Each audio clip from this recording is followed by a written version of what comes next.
We're going to talk about queuing a run by specifying your test suite, but what does it mean? It means that you now can run some tests by test case that you have already automated. So you're going to run functional tests or even unit tests if you associated it with test case. We have some disclaimer, right? Uh, this is a huge video as well, as we're going to take care of some aspects for creating functional test runnings on VSTS, right? So take care, separate about 15 to 20 minutes to watch this video and know everything about running functional tests on VSTS. Okay, so we have some concerns, we have some things to remember when running functional tests on VSTS and using Azure for your virtual machines. The first thing to remember is that functional tests runs interactively on a server, so it needs to have an authenticated session in your machine to run your functional tests, to open some windows and some stuff like that. So it interacts with the desktop.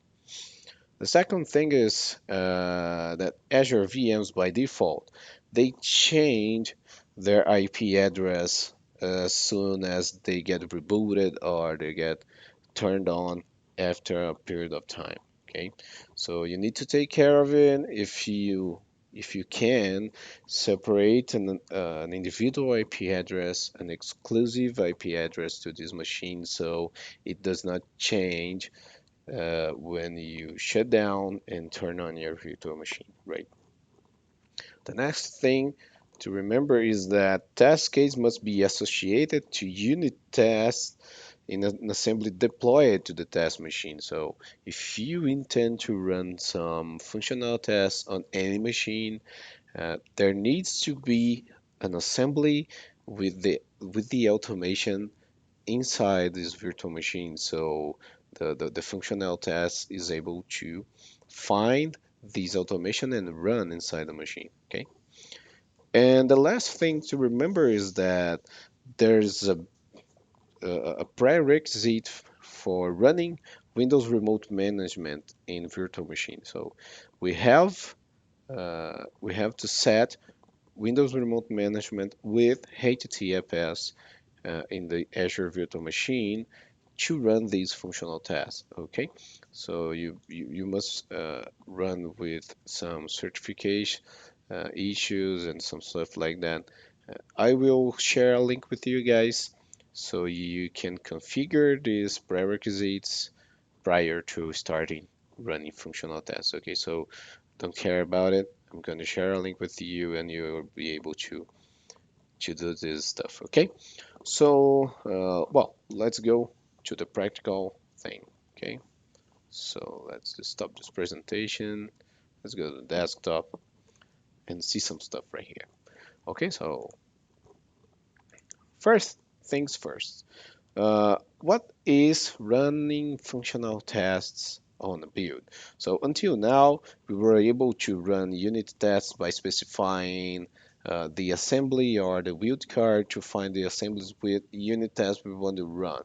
Okay, so now we are able to run test plans or test suite inside our VSTS.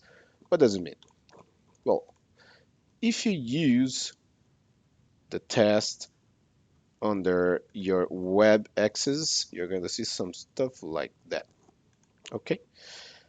And if you use, for example, Visual Studio, you may find some stuff different.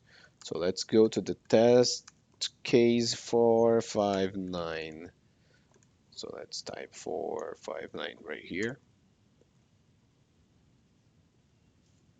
We're going to see a work item of test case. Okay. So we have the title and we have some test steps right here.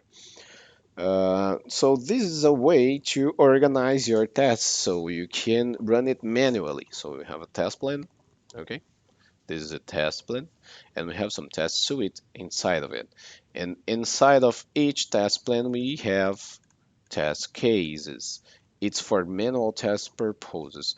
But once we have code to automate it,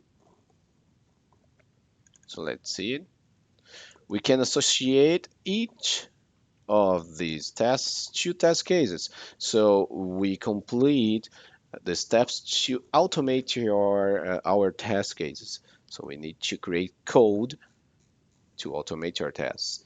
Okay, so once we have the code, we need to associate this code to the test case by using this tab called Associated Automation.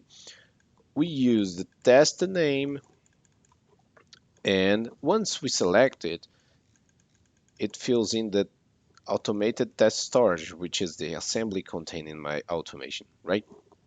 So to do that, we need to have the solution opened, and we have to open the test case inside Visual Studio. We cannot do that using Test Manager, for example, because the Test Manager will not know where to find the unit test. Okay, so I'm not going to give some details about that, but it's just a contextualization to you so you know how test automation works. Okay, so once we have an associated automation, we can run it. Okay, until now we need to have lab management configured in your TFS environment, but with VSTS and new tasks that we have, we can automate this run, right? And we can use an Azure virtual machine or a virtual machine connected to VSTS to run this test. Okay, so this is the first step. Um, the second step is to get back here. We need to set up a build so we can run it. So we build the code which have our test automation. We do some stuff. Uh, well, let me first stop it. We must have the virtual machine in our cloud to do that. Okay, so I have a virtual machine. This virtual machine is configured with a network security group. So let's take a look at the network security group.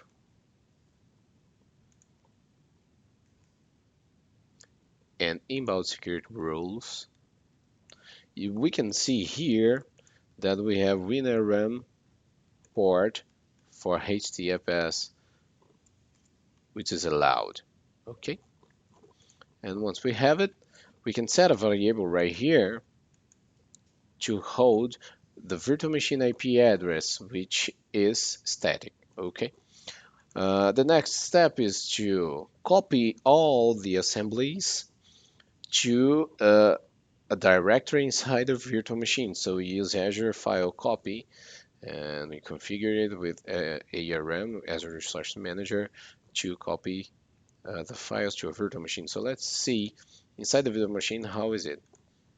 So as I set it to C build sprint 97, let's check.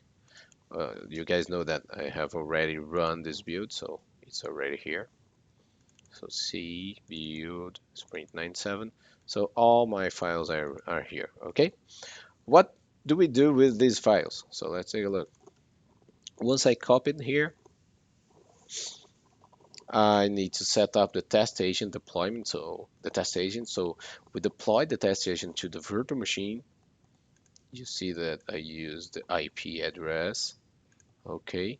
And this step is to make an installation or update of the test agent inside the virtual machine. So we do not need to set it up manually. Okay, so once this step is done, we're ready to run our tests. So there's a new task here, which is the new thing we're going to show you today, which is run functional tests.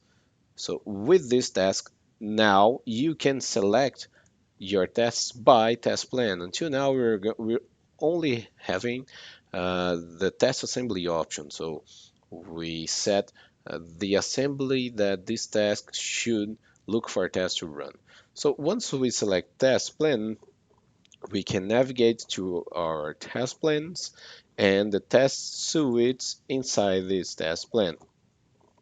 It's uh, it's a little bit equal to that build template for lab management. We could do some stuff like that to choose the test plan and choose the test suites, right? If we want to use some configurations, okay, we can select it. We can select some run settings files, which is stored under our source control, okay? And if you're running unit tests, you can enable code coverage, okay? So these tasks will make our test cases, which are automated, to run into our virtual machine, which is here. Okay, so we're gonna see some Chrome window or Internet Explorer windows with automated tests running right here. We're not gonna see it because if we will wait for it, we're gonna have lots of time of video. So I already run this build, right? And I'm gonna show you the result. So if you see on the left side here, we have all of our steps, okay? So we set the variable for to our P. We copied all the files, okay? So we have it, the details, the log right here. We deployed the test agent as well as I already deployed before. It only checks for the execution of the test agent and check it if it's okay, right? So it doesn't need to run the installation again. And once the test agent is deployed, it runs the test. So it finds the test plan, which is 460. It finds the test switch, which is 462. We can check it out right here. Okay. It finds the test configuration and it runs these tests under this title, Cloud Automated Run. So if we want to be updated to the test run during the running, we can use this link it provides to us. Okay, but as well as it's finished, we can check the result right here on the summary. That is the nicest thing of this new feature, right? We can check for the total tasks, for the failed tests, for the pass percentage, run duration, right in the summary of the build, okay? So if we go here, we get a link for the tail report, which is what we were looking for. And if we filter for the best outcome, there's a good detail right here. If you run the unit test, it's going to show you the name of the unit test. But as well as we're running test plans and test suites, it shows the title of each test case that we run using this build, right? So it became very nice to create some regression tests and to automate your functional tests, so you're going to have more immediate feedback, right? So that's it for this feature.